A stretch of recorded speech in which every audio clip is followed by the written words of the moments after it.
Hello, welcome. Alright, so today I am challenging myself to see how fast I can key a cylinder. So the first one I'm going to do is going to be a simple key and lever design made by Sargent. I got my number. Actually, here, let me put this all back because I want to do this more officially, but I want to get all my tools right here in front of me. So that's our cylinder in question. There. This is the key we will be keying it to, as well as these other two cylinders to my right. So our number is 336654. Whenever you're choosing keys to key things alike to, you always want to go with the shallowest cuts possible, closest to the bow. It just prevents a key from getting snapped off in the cylinder. Like, see, this one is a 9 cut, and there's not much of a cross distance right here, whereas on the 3 cut there's a pretty good chunk. So more than likely, I mean, without some stupid action, you're not going to really break this key off in the cylinder. However, this one, it could be quite easy. Anyways, alright, so 1, 2, 3, go.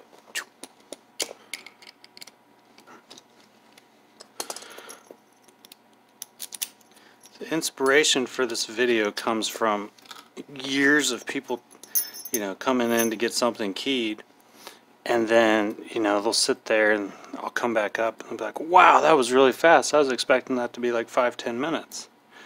And I don't think people realize really how easy it is to key a lock. Especially when it's a simple, just key it to this key and move on.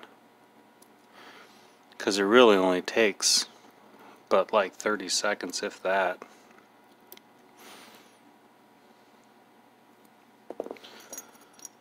And the nice thing about this is that all of the depths don't require special top pins in order to work or operate smoothly.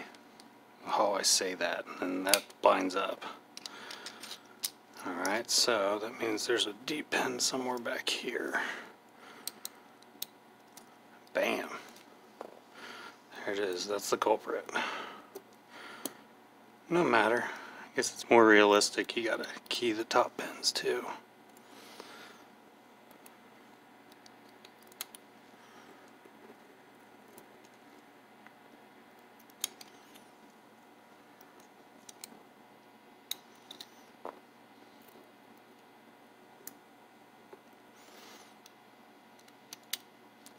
What's also nice too is if you have a hollow follower, it makes it really easy for the pins to just kind of drop out the back as you pull them out. Don't suppose you saw that on camera, but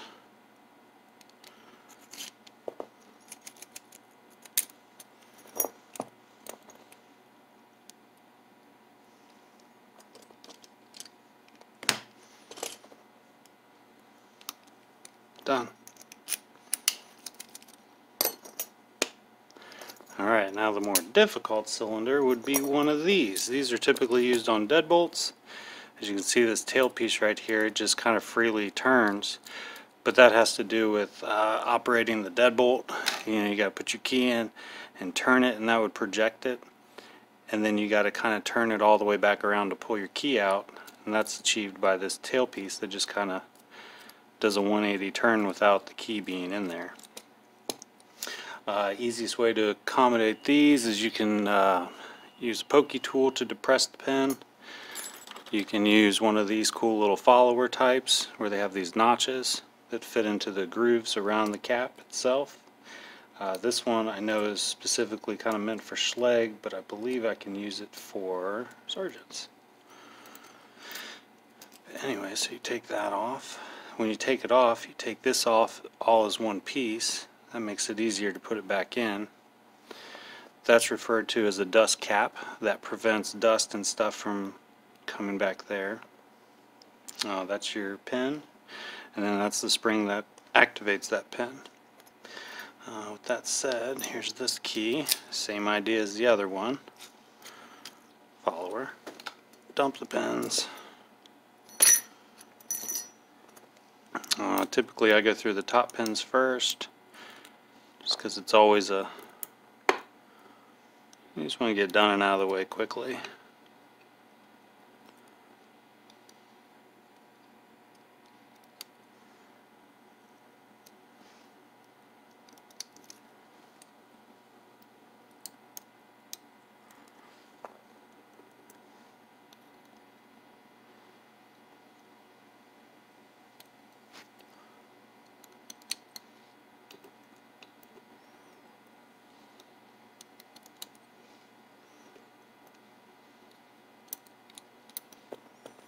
So 336654.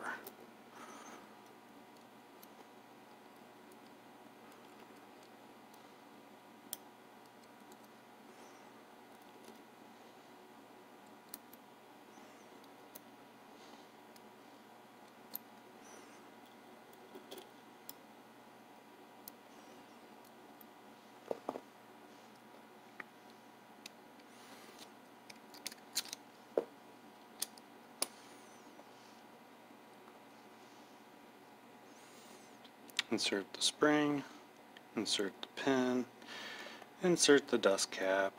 Now, here's where it gets fun. This tail piece, the easiest way to overcome it is to put it so this washer pushes down that button, just till you get the cap seated correctly on the cylinder. Otherwise it kind of can be a pain. Alright, then from there you can use your tweezers to kind of adjust that. So the pin came up, put this over top, and then you're able to, okay, yep, that's tight. So that's the tightest possible setting. What I typically do is back it off one notch. And just makes it so the key operates more smoothly within the cylinder. So there's two. Thank you. Have a great day.